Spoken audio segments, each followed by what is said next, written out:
Hi, everybody. My name is Michael Bean. I am a professional acting teacher. I've been teaching for almost 20 years. This is your free lesson for myfreeactingclass.com for today, which is Wednesday, June the 2nd. Today is our somewhat belated self-tape review. So we're going to be looking at a couple of self-tapes, one from a student who's currently in my class who kindly offered his work to be reviewed by us. And then one that was submitted by a student in class, which is, I believe, her third take of the same scene. Is that right, Candy? So we just get some to see some variety today. Now the self-tapes that you're seeing today, both of them are work that has been worked multiple times, right? So if you are doing like a self-tape at home for your by yourself for the first time, and you're like, but this doesn't look like the tapes that I saw today. Yeah, that's because the folks who have submitted self-tapes today had the chance to do them and then get feedback and do them again and then get feedback and then do them again and then get feedback and then do them again. And that's the one you're going to see. And you'll see that there's still plenty to look at in those tapes. Now, let's do a quick review of camera technique. And I'm going to pick somebody whose video looks prettier than mine, like Christina. So if you look at Christina, you can see that there's a neutral background. It means that there's nothing distracting behind her. Candy has a fantastic setup, but thankfully is very backlit right now. So I'm just going to show you what a non-neutral background looks like, which is, oh, she disappeared. There we go. Nope, she disappeared again. Okay, can't do it. Okay. Actually, let's just use me then. So if we look at me, this is a non-neutral background. This, is the best that I got, going for me today. But you're going to end up looking at this picture on the wall behind me. You're going to end up looking at this basket. You're going to end up looking out the window. Your eye is going to bounce around to things whether you want it to or not. It's called cognitive load. And it also means that it will be slightly harder to listen to what I'm saying, even if you really want to. For film and TV actors, this means that if you have, like Christina has, or like you can see that Eve has, a neutral background, and you can see by the wild difference between the color of Eve's background and Christina's background, that doesn't truly matter. Yes, Eve is going to be slightly greener, especially in this where most of what she's getting is natural light. But once she adjusted her lighting, it would be a very slight difference. So the background is all we're talking about here. Now, if we go back to Christina, the other thing that she's got going for her is she's got an eye light. It's a light reflected in her eyeballs. Very important for being on camera. And if you look at me and I just turn mine off, then poof. And the light's mostly coming from behind me. Oh, interesting. I got a little eye light there still. I have to move back here to get no eye light. Good. So from back here, again, I'm still the same amount of energetic here. I feel the same. I can have all this energy, but it's not going to look as good. You're not going to feel the energy from me because I don't have a light in my eyes. This is very important. Just make sure that you're opposite a window, or if you don't have a window, one of the cheats you can do is you can take your computer monitor, you make Zoom or whatever you're recording with smaller, and then get a just blank white document and fill up the whole screen and turn the brightness all the way up. And often that'll give you enough eye light that you can get a good take. Now, right now I'm in a medium close-up, head down to just below the armpits. Christina is also in that medium close-up. Right, head down to just below the armpits. There isn't a big space above her head. We're in nice and close. It means we're going to see lots of her eyes, and we're going to see lots of those little micro expressions, and that's going to make us feel like she's a better actor and like she is doing more to do the acting without her having to work at it. So that's the joy, is that the audience is like, oh, wow, Christina's so expressive, and she doesn't have to be more expressive. She just has to set up the camera so it can see more expression. This is why in film and TV acting you can get away with work where you are just truly like allowing how you actually feel to color the lines, and the audience is like, oh, I'm making this whole story about it, because they can see those tiny little micro expressions that we're not even aware of, whatever's 100 and something muscles in the face, most of which are not, for most of us, under our conscious control. So the eye light, now eye line, the imaginary line between your eyes and what you're looking at. Now, right now I'm looking right underneath my camera, which for you at home will make it look almost like I'm looking exactly right into the camera. Never do that if you are recording a scene, because it'd be very weird if I was like, hey, Christina, I'm having big feelings and I'm talking just to Christina, but for some reason it looks like I'm looking at everybody in their eyeballs. That's weird, right? Yeah, and you just don't think about it, but that's the way you want to set it up if you're having a Zoom meeting, is put it right underneath. But now I'm just going to make my Zoom window a little smaller. I'm going to drag it over here. I'm still looking at the same person talking to them, but now it looks like, oh, now the camera's just watching me and I don't know it's there and I'm just having this conversation. So eyeline very close to camera. I can even move it closer. Zoop, zoop, zoop. It doesn't have to be more than about that far off the camera for it to be clear. Oh, I'm just looking at something. The camera's just watching me have this conversation. You can still see all of my face. Be very important to not put your eyeline all the way over here, because no matter how expressive I am, my ear just does not tell you that much about how I'm feeling. Recap every week. Okay, eyeline, eyelight, frame, we use the medium close-up, background, and that's probably all we're going to cover today. Audio, you want to make sure that you're louder than your reader. I don't think that's going to come up in either of these takes, because both of these takes, like I said, are from folks who've been doing multiple takes of scenes for us. So let's jump into watching Candy's scene, and then maybe Candy will talk to us a little bit about it, provided that her internet is in shape, the kind of shape where she can do that. And then we're going to move on to watching a scene from a fellow named Josh in my Monte class. So.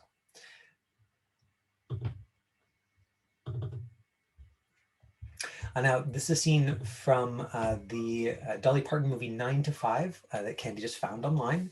And if you're like, but wait, where do I go to find material to work on for scenes? Just hit the old lessons. In fact, I'm going to make sure that I remind you after this, here's where the myfreeactingclass.com website is, and here's where you would go to find the video link. So.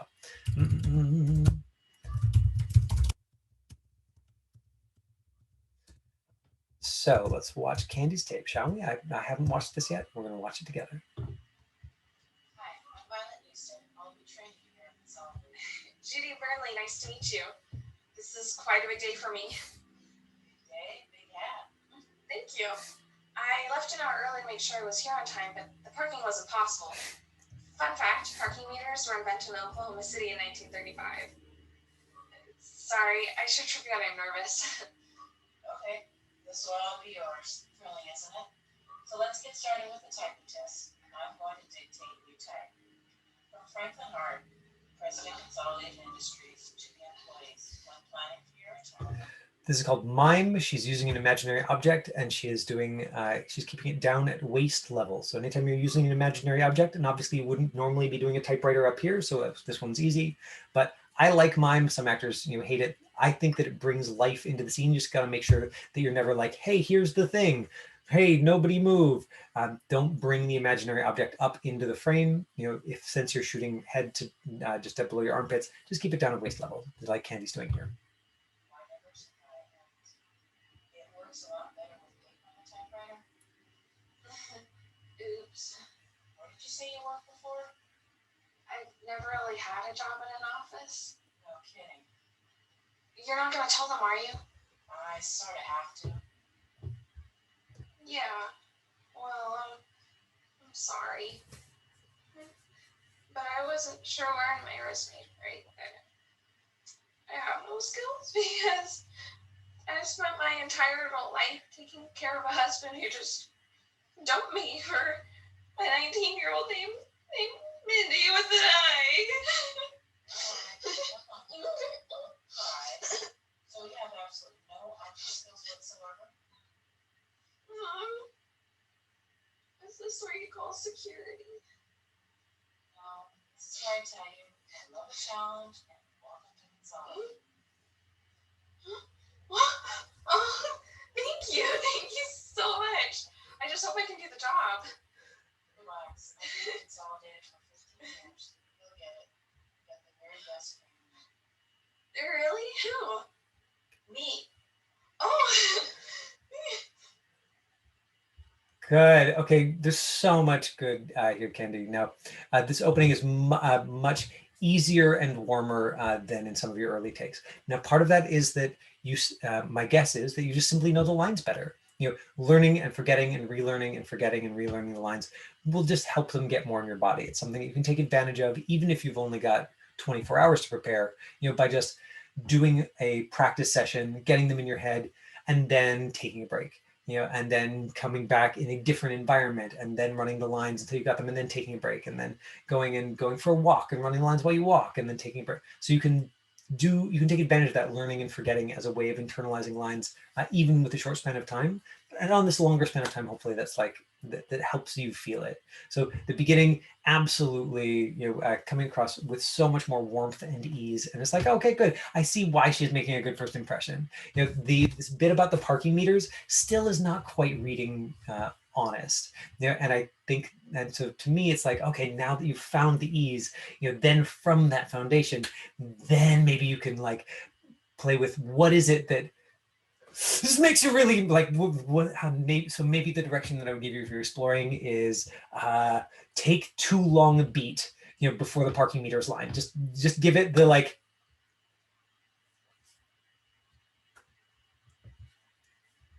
actual time to get awkward, so then that can just come out of you like, oh my god, I don't know what to say. And then take and also take the hit, because you had so much ease just flowing into those lines of like, I'm going to say something weird. I know I just say some weird things. Didn't quite come across as honest because it was as though you weren't first reacting to the situation and then reacting to yourself, to what you had just done. I loved your attack on the crying. I haven't seen this version yet, and we've talked about multiple versions of the scene, and just the raw commitment. There's like one moment in here, where you smile. I don't know if I can find it, but there was this sort of one moment while you were completely falling apart. Now this is so fantastic. I mean, look, if we just saw these freeze frames, then we're like, oh, okay, we get it. We get the story. This is comedy. This is not HBO. This is not like we're going to zoom in on your eyeballs, and you're going to be like super relaxed while a single tear dribbles. This is a comedic show, and I think you can go this far in Falling Apart. I think that you're hitting the like Mindy with an eye like I think is just right for the style, and I just love that you attacked it. This is the kind of thing that would have made you feel extremely awkward even 6 months ago. I remember the short tape with the coming out of the courtroom that you did for us, and it was you were really finding it challenging then to go deeper with the comedy. So I love this as growth. I would just say that this is a marker of growth right here. And then this transition, so warm, so accessible. The warmth at the end helps it make sense to me watching why the lady would give you the job. Yeah, Dia's giving you little applause emojis, and we will all like yes. Give you we haven't done this in class in a while, but the reminder that in sign language this is applause, and so you either throw up the emojis or you just go because then you're silently applauding for Candy. Candy, do you have any questions about sort of this version of things? No, thank you. Because I was like trying to figure out like how big. Okay, I feel like super silly, but I'm also like, yes. Okay, let's just have fun. Yes, and because you came from that foundation of like ease and honesty, I think that you could actually afford to go bigger now. And that's the normal back and forth of like, okay, you go big, but it doesn't have the ease and honesty. And it's like, I don't believe you. You got to scale it back. And then you go get all the ease and honesty. It's like, okay, now you can go big. It's like, But this is so often true of acting that we're actually sort of trying to do things that do pull in different directions and embody them at the same time. So really nice work there. Now, this makes a great transition into watching Josh's work. Let me show you his last version scene. There might be just a content warning. There might be a swear word in here somewhere. I don't think so, but there might be. So if you've got tiny children at home, you can just put your hands over their ears. But just to show you how big this can go. Now, Josh is somebody who has professional experience, in film, TV, and has professional experience in comedy. He has professional experience in stand-up. Right, so he has quite a bit, in terms of like his asset coming in.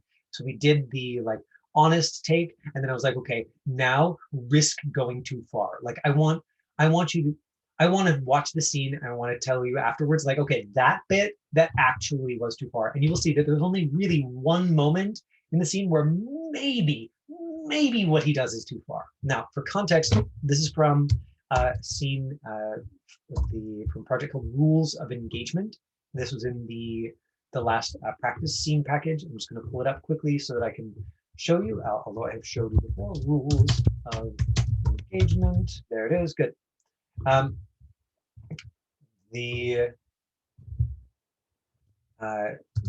have showed you the script before. This is a multi-camera sitcom. So the way that we know that is that the stage direction, or talking about what is happening, is all in capital letters, and that the right here into phone, Adam is there. Normally, if this was a regular film TV script, then they would only put it all in caps if it was emphasized. If it was like, she turns around and holy cow, the killer's right there. Like that's in a normal script, that's what they'll do. But for multi-camera sitcom, all in capital letters, and then this is double spaced, right? So this is single spaced, and normally dialogue is single spaced like this, but in multi-camera sitcom is double spaced like so.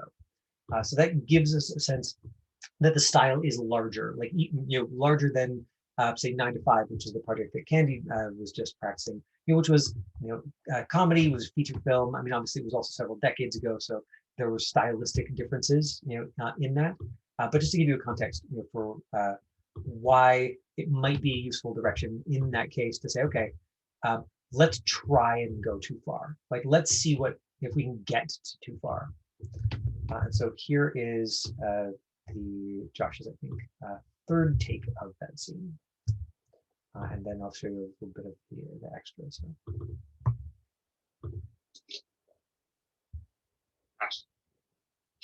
Okay, mom, yes, I always hold my purse tight on the subway.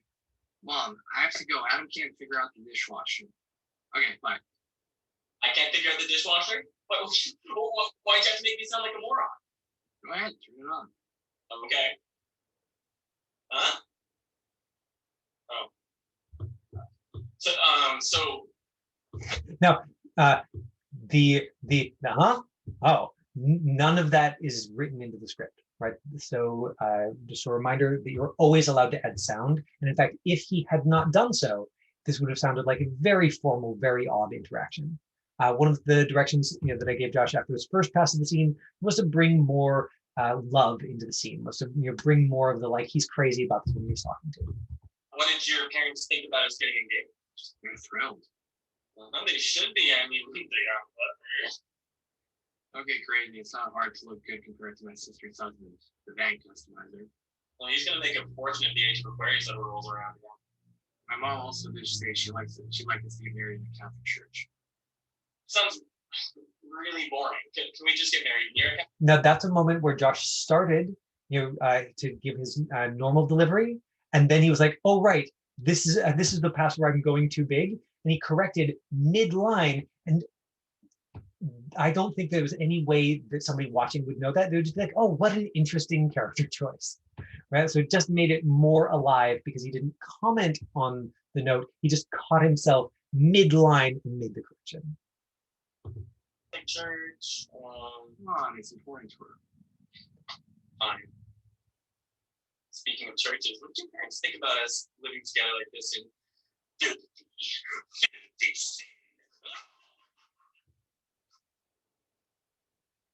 Well, my mom got quiet when she told me they had Chinese for dinner.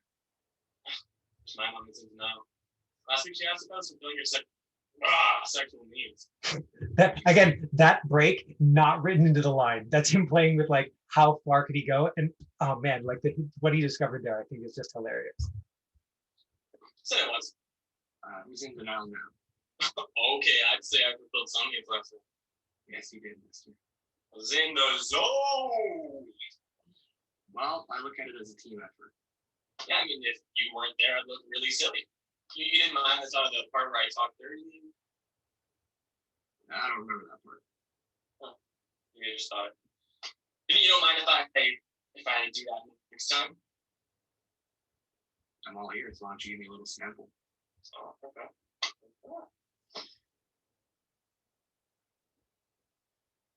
That's all you got? If you got anything better, I'm all ears.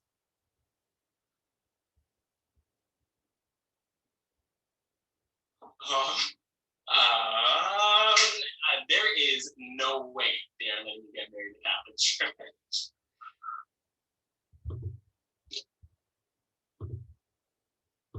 Fun, right? Like and maybe the moment where he does the like insane maniacal laugh and leap and collapses against the wall, like maybe we'd cut the insane maniacal laugh, but all the rest of it, including him falling back against the back wall and just looking at her like, I'm funny, I'm charming, come on. Like the character is putting on a performance for his partner.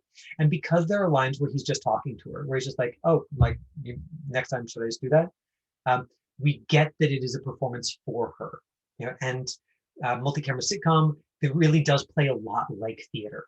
There are multiple cameras, it's a big stage, there's sort of giant boom cranes with the microphones, so it can play larger. And I think that what you just saw from Josh is stylistically appropriate. Now, we still kept workshopping it after that, because I don't know if you noticed that last moment. So there's all of this connection and playfulness, like in the zone, and but he just couldn't shape his first read on that very last thing where he talks dirty and his girlfriend is like, that's all you got, or and so the words on the page say, well, if you've got something better, I'm all ears. And he just couldn't get over like taking it personally and having his feelings hurt, and that didn't work for what we wanted for the scene, which was like the two of them to be really connected. Oh, I mean, so Dia asked, what's the first read? And I mean, like in class, the first time that he performed it, and that I got to see it, right? So that first association, and then I was like, and one of the notes I gave was, okay, we want to see the love, we want to see the connection, you're going to need to adjust that. And he just couldn't, because he had like really drilled it in. And so we backed it up and workshopped that moment. And so I'll just show you the tape of that, like that last moment, so you can see that like it never stops getting deeper and richer. You never have to stop like adding delight to it. And I mean, you'll hear this reflected particularly, I think, in stand-up comedians when they talk about their material, because they are working the same jokes over and over and over and over again, and they will refine the same joke for years sometimes. And of course they're always trying new material, but also like the incredible attention to detail.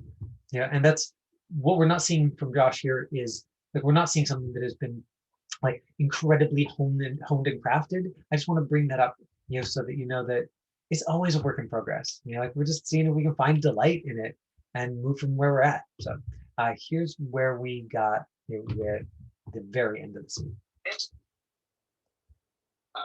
Next time, should I just say it? I'm all ears. Why don't you give me a little sample? That's all you got? Okay, I'm all ears if you got a better one. Go say, ooh, let's play. Okay, let's play. Still like something a little bit buttered about it. Like go. I go like, ooh, go rawr. Yeah. We just say it along like that. Hey, if you got something better, I'm all ears. Yep. Oh, okay. You take it from next time. Should I just say it? Next time, should I just say it? I'm all ears. Why don't you give me a little sample?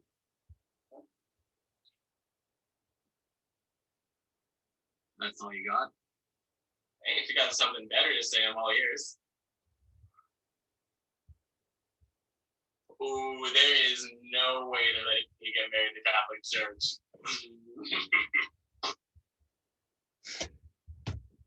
Right? Wasn't that a beautiful adjustment? Yeah, and it took us some time to get there. But then he found the sound, the like, oh, the writer's not going to put that in, because if the writer does, every actor says the line will say, ooh, there's no way they're going to let you get married in the Catholic Church. And like 3 out of 4 or 5 out of 6 tapes will just suck, because the actors will be like obsessed with like creating the sounds that are written in exactly like they're written on the script. And so writers just don't. And sound is not only allowed, it's necessary. And I cannot tell you how many times, especially with really experienced film and TV actors. I'm taking a class right now with a lady who is one of the series leads on a new TV show. And when she was workshopping some of her scenes from the show, and when she's workshopping her scenes, she doesn't just make sounds, she'll throw in like, yeah, honey, right, like that she's bringing what she knows about being in an actual human relationship to the quality of the dialogue, even if it means throwing in those little moments of ad lib, finding those little moments of reaction. And that's one of those things that we continue to work towards, is it's this strange balance, again, things that seem to pull in opposite directions of, I'm going to try and craft the scene, in line with what I see the expectations are, or what I see the writer is asking for. And I'm going to try and bring this like fresh improvisational quality, of myself to this as though it's happening for the very first time, and to embody both of those qualities at the same time. So thank you to Candy and thank you to Josh. Thank you for joining me to see the work today. Do any of you have questions about any of the work you've seen today before we wrap up? Great. Dee's question is it the same with stage directions? And I assume what you mean is it necessary to stay exactly true to the stage directions? Is that accurate, Dee? Is that what you're asking? Great. With an audition, especially, I think it is necessary to sometimes adjust the stage directions. Like I've really seen stage directions for an audition scene that are like, he jumps in the ocean, grabs his brother, throws his brother back into the boat, and then leaps back on board right before the shark bites him. And it's like, you realize this is a 12-year-old, who's supposed to be like in this, doing the scene just in medium close-up. Like, how in God's name do you expect somebody to tell that story? And so sometimes you simply have to read the stage direction, for information. You go, okay, this tells me about the emotional content. This tells me, gives me clues about behavior, and then I'm going to adjust it for something that's going to work in my medium close-up.